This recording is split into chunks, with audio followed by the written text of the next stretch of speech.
엄마는 동생만 예뻐하시죠? 이제 난 더 이상 엄마의 아들이 아니에요.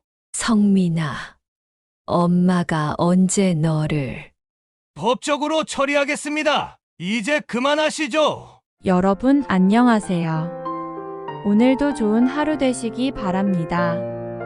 오늘은 특별한 어머니의 이야기를 들려드리려 합니다. 평생을 자식을 위해 살아온 한 어머니의 가슴 아픈 사연. 평택에 사시는 임미숙 어머님의 이야기를 시작하겠습니다. 안녕하세요. 저는 평택에 사는 7학년 3반 임미숙입니다. 1950년 충남 논산의 작은 마을에 있어서 저는 5남매 중 막내로 태어났어요. 가난했지만 정이 넘치던 우리 집.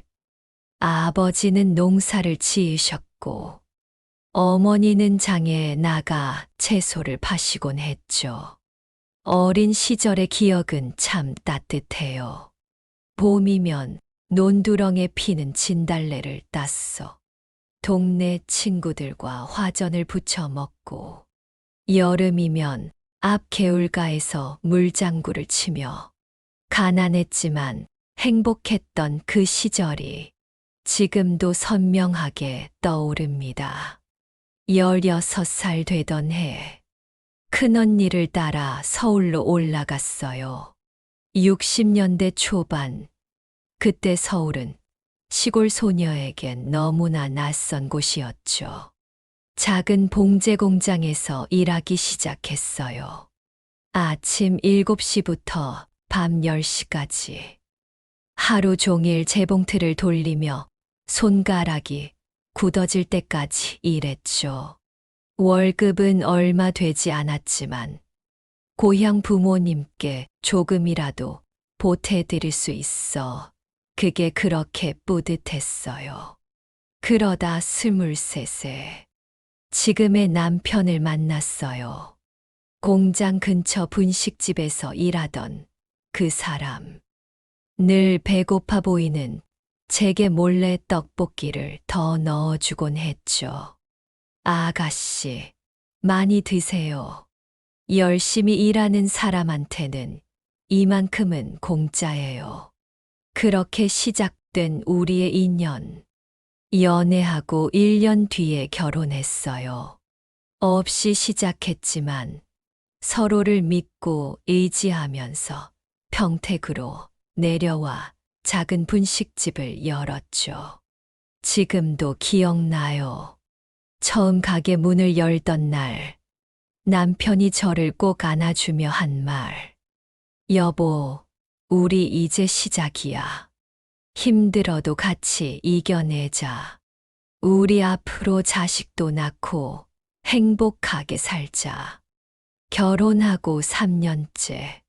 첫 아이 성민이가 태어났어요. 그 작은 아기를 품에 안았을 때 세상을 다 가진 것 같았어요. 남편은 아들이라며 얼마나 좋아했는지 손님들한테 일일이 막걸리를 돌리고 떡집에서 백설기를 한아름 사와서 온 동네에 돌렸죠. 성민이는 어릴 때부터 총명했어요. 걸음마도 남들보다 빨리 배우고 말도 일찍 시작했죠. 어린 나이에도 책임감이 강했어요. 그리고 2년 뒤에 은영이가 태어났어요. 성민이는 동생을 얼마나 예뻐했는지 유모차 끌고 나갈 때면 엄마, 내가 은영이 지킬게 하면서 앞장서서 걸었죠. 우리 부부는 가게 일이 힘들어도 아이들 보면 힘이 났어요. 새벽에 일어나 음식 준비하고 밤늦게까지 손님 받아도 아이들 웃는 모습만 보면 모든 게 행복했어요.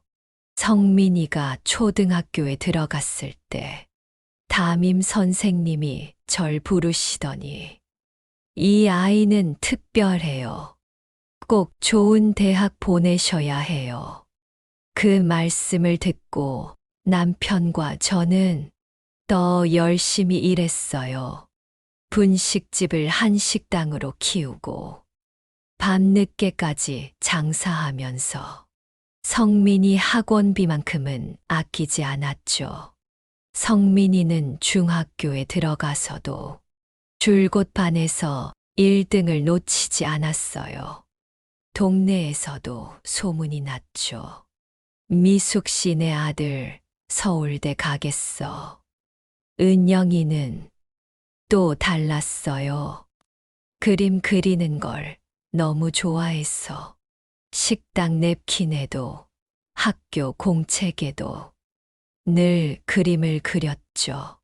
처음엔 걱정도 했는데 미술 선생님이 타고난 재능이 있다고. 그때 시련이 찾아왔어요. 성민이가 고3이던 해 남편이 갑자기 쓰러진 거예요. 처음엔 과로인 줄 알았는데 병원에서 뇌출혈이라고 한 달을 중환자실에서 지내다 결국 남편은 죄송해요.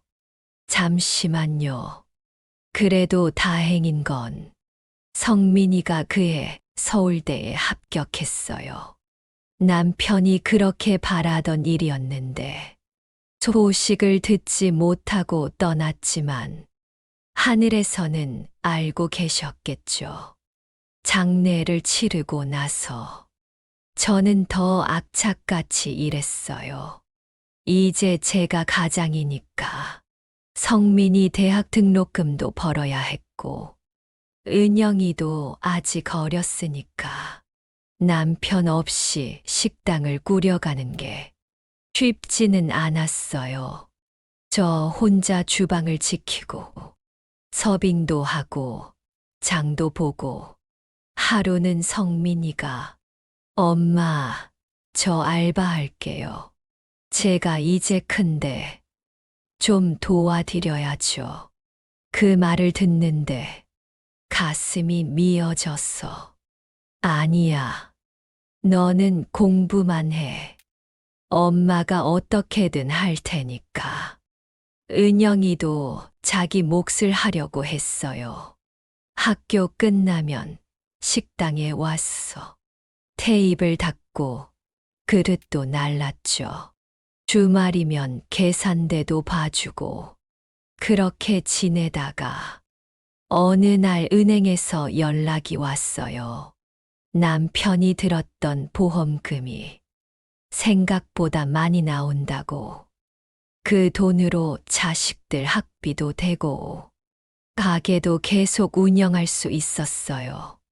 남편이 마지막까지 가족을 위해 이렇게 준비해 뒀다는 게 너무 고맙고 또 미안하고 성민이는 대학에서도 장학금을 받으며 열심히 공부했어요.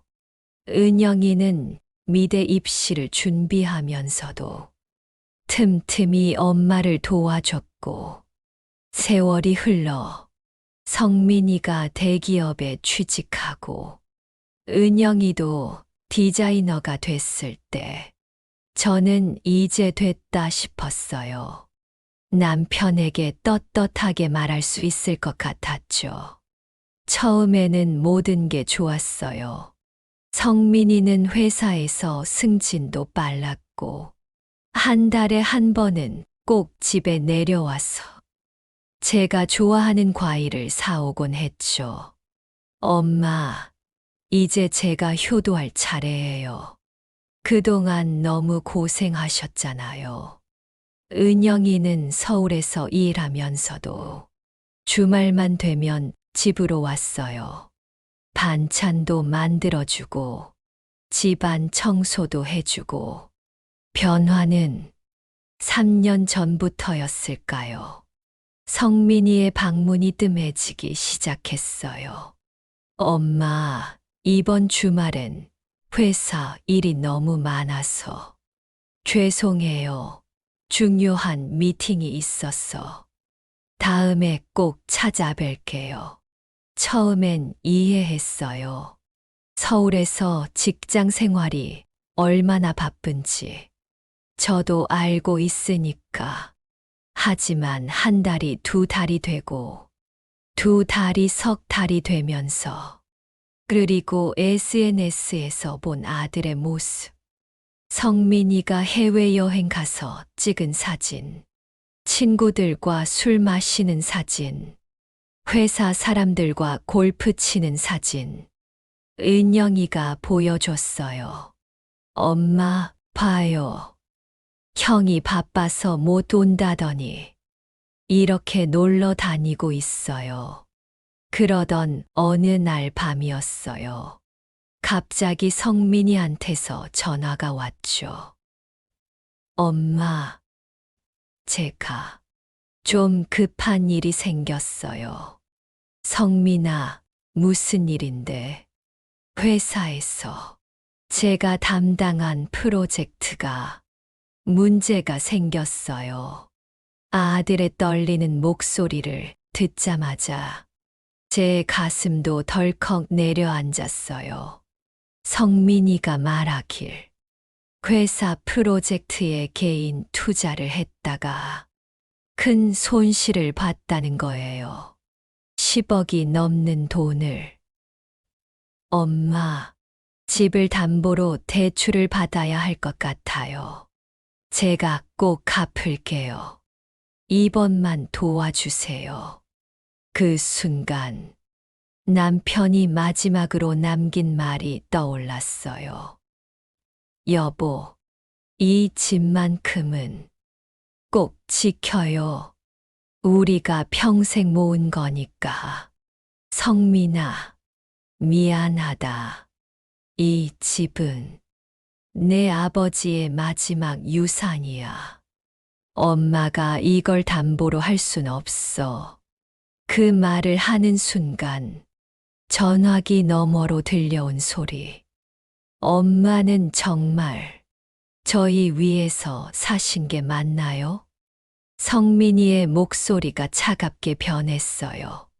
성민아, 그게 무슨 평생 동생만 예뻐하시더니 이제는 아예 절 자식으로도 안 보시는 거죠.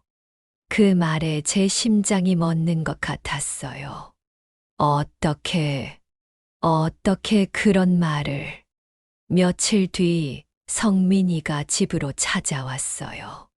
새벽부터 기다렸다가 성민이 좋아하는 미역국도 끓여놓고 혹시나 마음이 풀어질까 했는데 대문을 열자마자 어머니 마지막으로 한 번만 더 부탁드립니다. 이번이 진짜 마지막 기회예요. 도와주시면 평생 효도하면서 살게요. 그런데 그때 은영이가 갑자기 나와서는 오빠, 그만해요. 엄마한테 이러지 마세요. 오빠 투자 실패한 거 제가 다 알아봤어요. 도박도 하고 주식도 하고. 순간 성민이의 얼굴이 새하얘졌어요. 그리고는 너, 내가 날 미행이라도 했다는 거야? 성민이가 은영이한테 달려들었어요. 오빠, 정신 차려요. 엄마가 얼마나 속상해 하시는지 알아요? 오빠 SNS 보면서 얼마나 우셨는지. 해외여행 다니면서 골프 치면서. 엄마 전화는 왜 안 받은 거예요?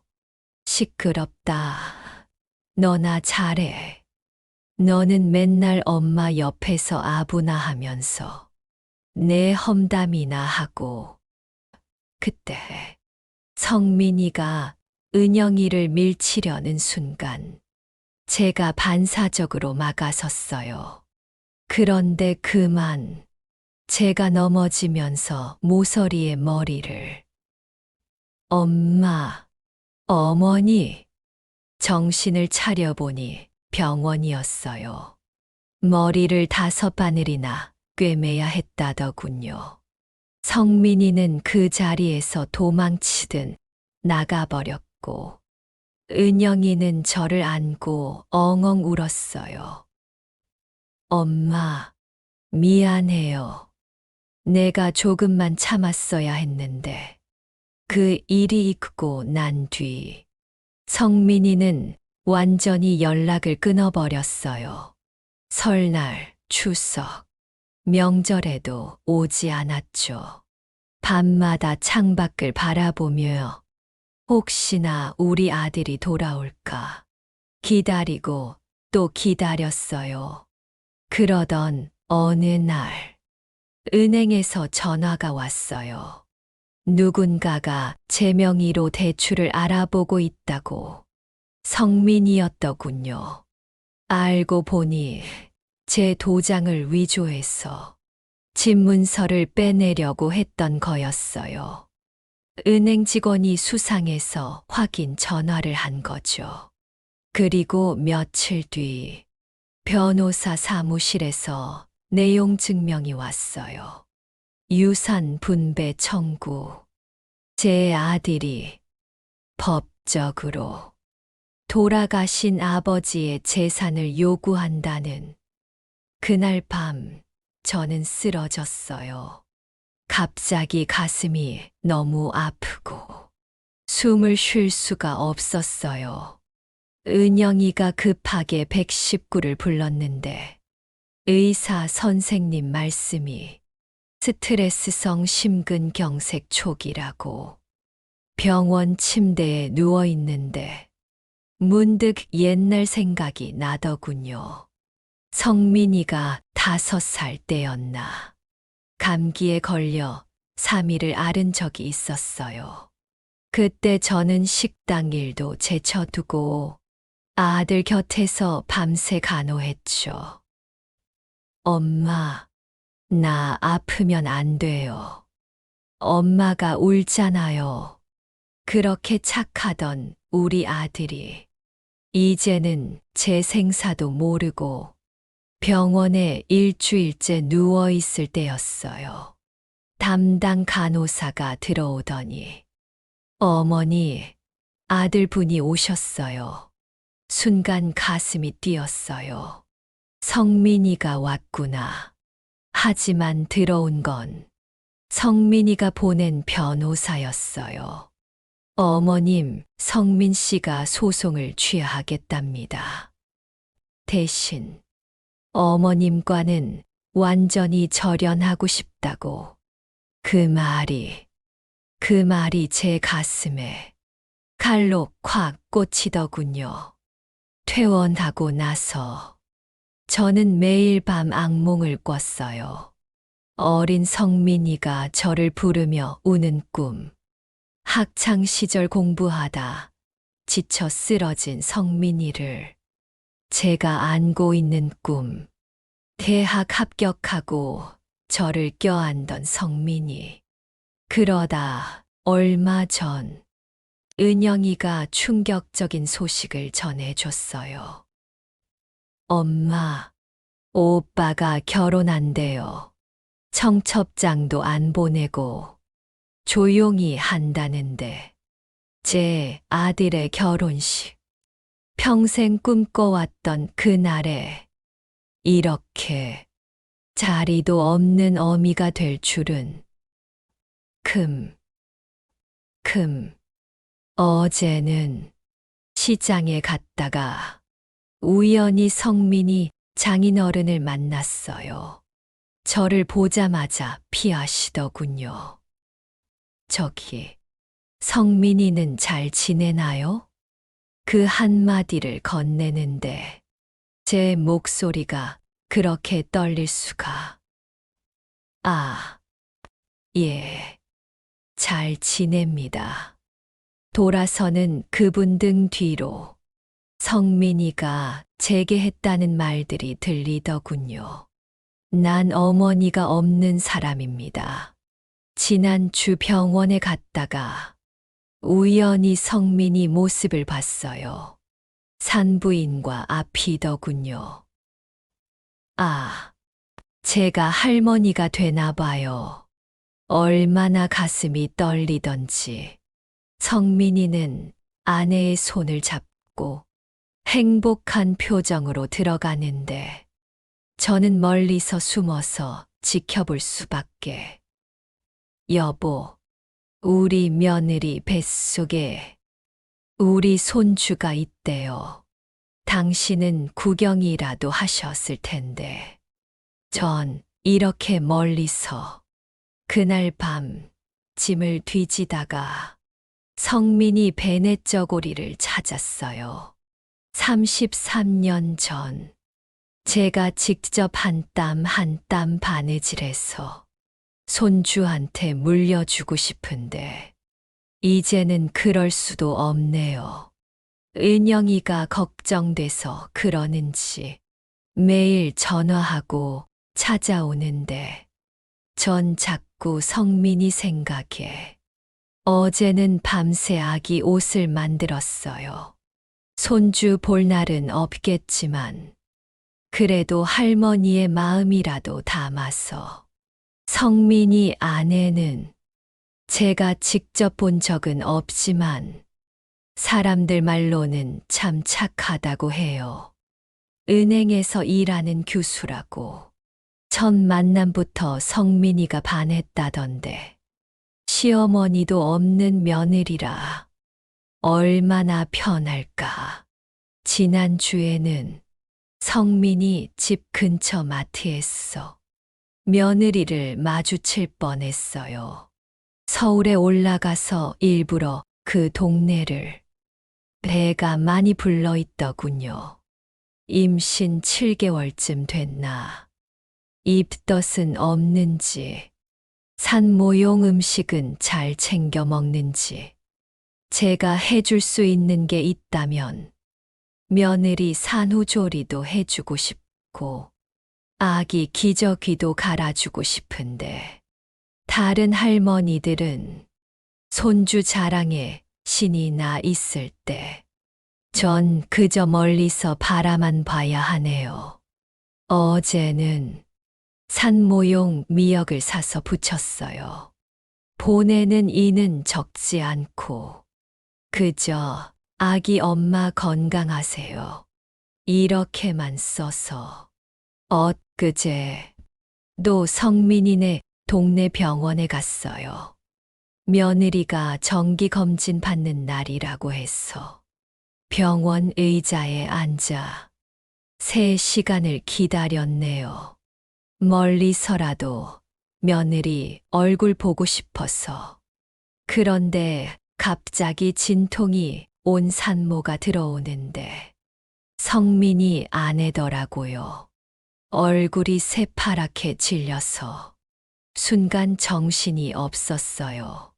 며느리한테 달려가 손이라도 잡아주고 싶었는데 그럴 수가 없잖아요.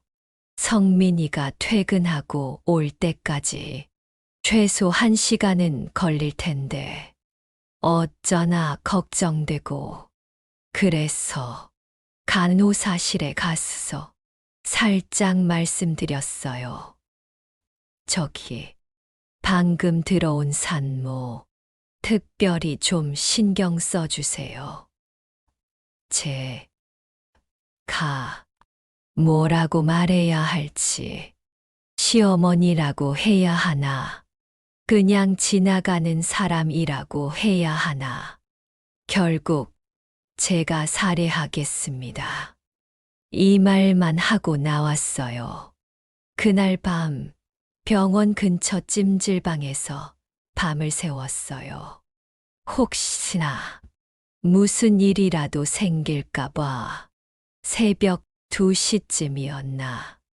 병원 응급실에 구급차가 들어오길래 얼마나 놀랐는지. 다행히 다른 환자였어요. 그제서야 안도의 한숨이 나오더군요. 그러다 문득 성민이가 태어나던 날이 생각났어요. 33년 전. 그날도 이런 늦은 시간이었는데 갑자기 진통이 왔어. 남편이 자전거로 병원을 찾아 헤맸죠. 그때는 제가 산모였는데 이제는 며느리가 그 자리에. 그런데 전 이렇게 바깥에서 새벽녘에 간호사가 커피를 건네주며 귀띔해 주더군요. 아기랑 산모 모두 건강하대요. 할머니가 걱정돼서 알려드려요. 그 말을 듣는 순간 눈물이 왈칵 쏟아졌어요. 감사합니다. 감사합니다. 이 말만 반복하면서 울었네요. 그날 새벽, 아들 내외가 탄 차를 멀리서 지켜봤어요. 퇴원할 때까지 혹시나 하는 마음에 작은 아기를 조심스레 안고 나오는 성민이의 모습이 보이더군요. 그 뒤로 며느리를 부축해서 문득 33년 전이 떠올랐어요.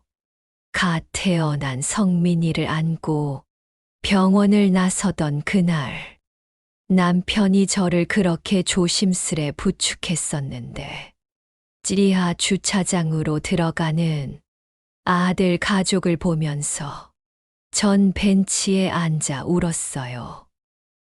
여보, 우리 아들이 아빠가 됐어요. 당신도 할아버지가 되셨고, 근데 전 이렇게. 그때 누군가 어깨를 툭 치더군요. 깜짝 놀라서 보니 병원 경비 아저씨. 할머니, 밤새 여기 계신 거 다 봤어요. 손주 보러 오셨다면서요?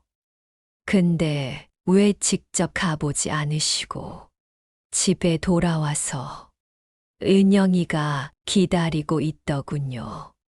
제가 밤새 안 들어왔다고 얼마나 걱정했는지. 엄마, 너 오빠네 병원 가셨죠? 은영아, 다 알아요. 간호사 언니한테 전화 왔었어요.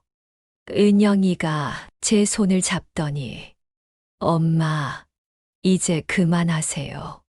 이렇게 숨어서 보는 게 얼마나 가슴 아프세요. 그래도 내 자식인데, 내 손주인데. 근데 오빠는요? 오빠는 엄마 마음 하나도 모르잖아요. 자기 아이 낳았다고 그렇게 좋아하면서 엄마 마음은 생각도 안 하고. 그러다 은영이가 충격적인 얘기를 하더군요. 어제 오빠가 회사에서 또 큰 실수를 했대요. 돈 문제로. 이번에는 정말 크게 잘못됐다고. 은영이 말로는 성민이가 회사 자금을 잘못 운용했다고 해요. 이번에는 20억이 넘는 돈을. 엄마, 오빠가 이번엔 정말 큰일 날 것 같아요. 형사 고발도 들어왔대요. 그 말을 듣는 순간 다리에 힘이 풀리더군요. 은영이가 부축하지 않았다면 그 자리에서 쓰러졌을 거예요. 내 아들이 감옥에. 생각만 해도 가슴이 찢어지는데 그날 밤 잠도 못 자고 방 안을 뱅뱅 돌았어요. 그러다 문득 서랍장에서 낡은 통장 하나를 꺼냈죠. 남편이 저한테 마지막으로 남긴 통장. 여보, 이건 절대 쓰지 말아요. 우리 마지막 보험금이니까. 평생 안 쓸 거라 생각했는데 그 돈이면 성민이를 새벽에 은행에 가서 남편이 남긴 마지막 통장에 돈을 모두 찾았어요. 25억. 은영이가 말렸어요. 엄마, 안 돼요. 그건 아버지가 엄마 노후를 위해 남긴 거잖아요. 그리고 오빠는 엄마를 어떻게 했다고. 은영아, 내 말이 다 맞아. 하지만 난 엄마야.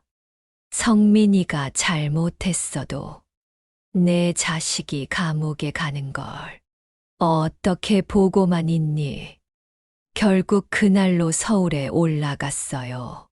성민이 회사 앞에서 6시간을 기다렸죠.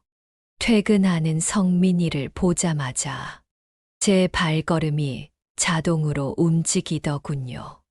성민아, 아들이 놀란 눈으로 저를 보더니 고개를 돌리려 했어요. 잠깐만, 이것만 받아라. 봉투를 내밀었죠. 성민이가 봉투를 열어보더니 얼굴이 하얗게 변했어요. 이게 무슨, 엄마가 다 알아. 회사 일도, 내가 얼마나 힘든지도. 성민이가 떨리는 목소리로 어떻게 아셨어요? 그건 중요하지 않아. 이 돈으로 내 문제 해결하고, 그리고 말을 잊지 못하고 그대로 돌아서려는데 성민이가 제 팔을 잡더군요. 엄마, 이거 아버지가 남기신 보험금 아닌가요? 그래. 근데 이제 그게 중요하니? 내가 감옥에 가느니 엄마가 이 돈을 포기하는 게 낫지. 그때 성민이의 눈에서 눈물이 흘렀어요. 33년 만에 처음 보는 아들의 눈물이었죠. 성민이가 갑자기 무릎을 꿇더니 저를 끌어안고 엉엉 울기 시작했어요.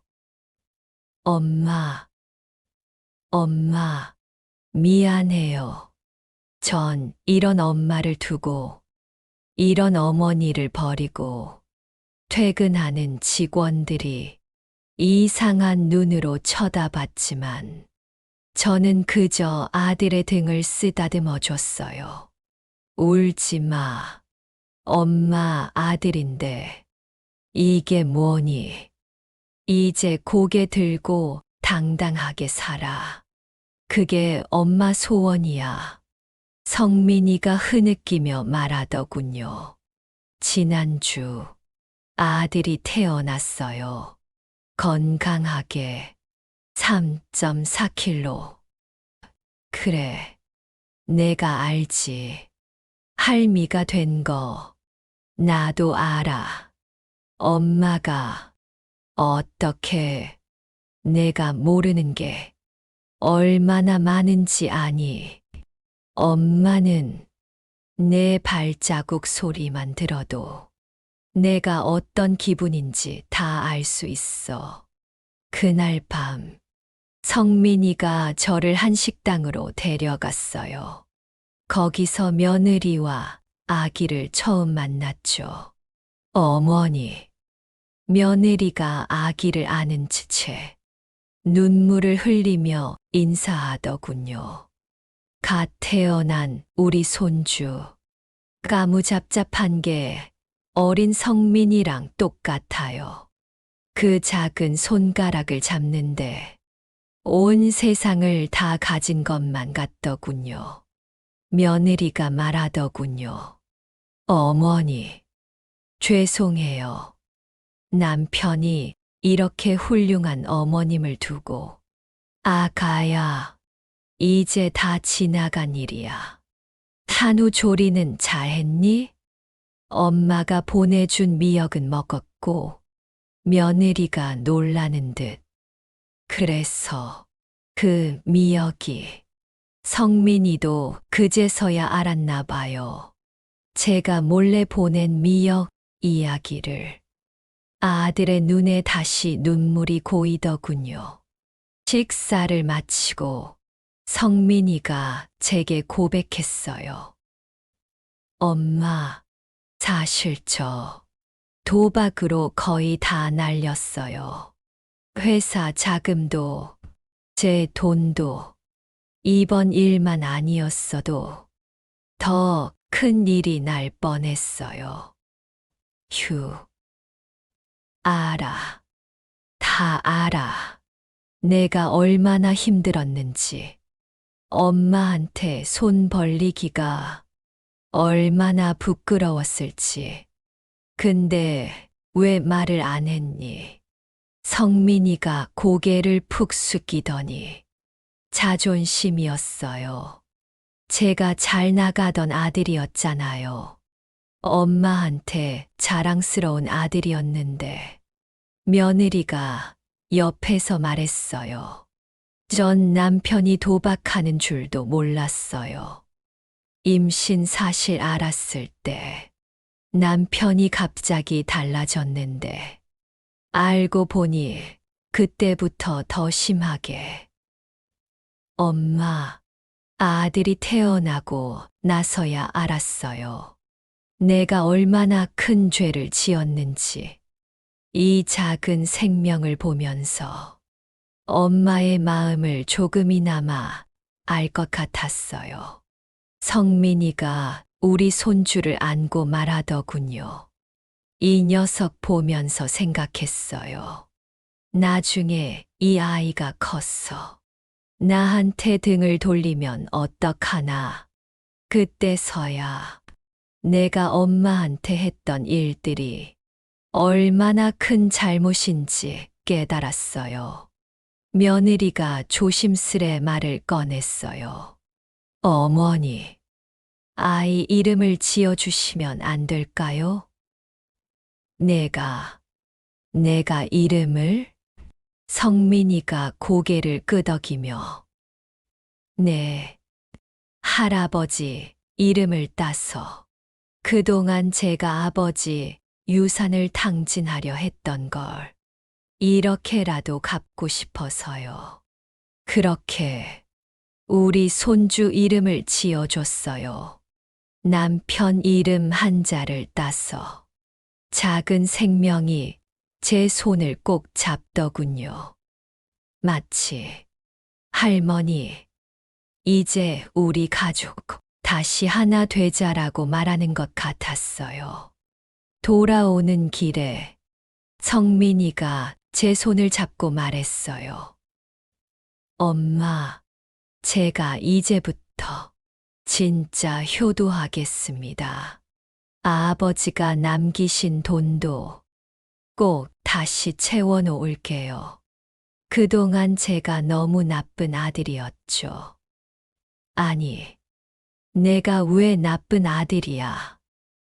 그저 잠시 길을 잃었을 뿐이지. 이제 돌아왔으니까 그걸로 됐어. 그날 밤, 오랜만에 편히 잠들 수 있었어요. 꿈에서 남편이 나오더군요. 꿈에서 남편이 우리 마당 은행나무 아래 앉아 있더군요. 여보, 잘했소. 그 돈 성민이한테 주길 잘했어요. 내가 그 돈을 남긴 건 바로 이런 날을 위해서였는데. 당신, 우리 손주도 보셨어요? 우리 아들 이름을 따서 지었어요. 남편이 환하게 웃으면서 알고 있소. 앞으로 우리 가족이 더 행복해질 걸 나도 알고 있었소. 꿈에서 깨고 나니 창밖으로 비가 내리고 있더군요. 마치 하늘도 우리 가족의 새로운 시작을 축복해 주는 것 같았어요. 다음 날 아침, 은영이한테 전화가 왔어요. 엄마, 오빠한테 연락 받았어요. 저한테도 사과하더라고요. 이제 우리 가족 다시 시작할 수 있겠죠? 이제 매주 일요일이면 우리 가족이 다 모여요. 성민이는 도박을 끊었고 열심히 회사 일에 매진하고 있어요. 며느리는 친정엄마처럼 저를 따르고 은영이도 이제 오빠를 이해하게 됐죠. 우리 손주는 벌써 100일이에요. 다음 주가 100일 잔치인데 제가 떡을 직접 하겠다고 고집했어요. 시장 반찬 가게 하면서 익힌 솜씨로 성민이가 그러더군요. 엄마, 이제 그만 쉬세요. 제가 할게요. 하지만 전 이런 게 행복해요. 아들 며느리 위해 떡하고 손주 업어주고 은영이랑 장 보러 다니고 요즘은 매일 밤 감사 기도를 드려요. 여보, 우리 가족이 다시 하나가 됐어요. 당신이 마지막으로 남긴 돈이 이렇게 소중하게 쓰였네요. 어제 성민이가 통장 하나를 들고 왔어요. 엄마, 이거 제가 조금씩 모은 거예요. 아버지가 남기신 돈은 꼭 다시 채워놓을게요. 그 통장을 보는데 문득 깨달았어요. 돈의 액수보다 더 소중한 게 있다는 걸. 우리 가족이 다시 모였다는 것. 성민이가 본래의 모습을 찾았다는 것. 손주의 웃음소리가 집안에 가득하다는 것. 지금 우리 집 마당에는 남편이 심은 은행나무가 아직도 서 있어요. 성민이가 그러더군요. 엄마, 이 나무처럼 우리 가족도 이제 더 깊이 뿌리 내릴게요. 여러분, 긴 이야기 들어주셔서 감사합니다. 혹시 저처럼 자식 때문에 가슴앓이 하시는 부모님이 계시다면 희망을 잃지 마세요. 사랑하는 마음만 있다면 언젠가는 통하는 날이 올 거예요. 제가 그걸 믿었기에 이렇게 행복한 결말을 맞이할 수 있었나 봅니다. 이제 전 세상에서 제일 행복한 엄마이자 할머니예요. 오늘 임미숙 어머님의 사연. 여러분의 마음에도 깊은 울림을 주었길 바랍니다. 자식을 향한 부모의 마음이 얼마나 깊고 넓은지 다시 한번 생각해 보는 시간이었습니다. 여러분의 가정에도 이런 용서와 화해의 기적이 찾아오길 기원합니다. 이 시간 함께 해주셔서 감사합니다.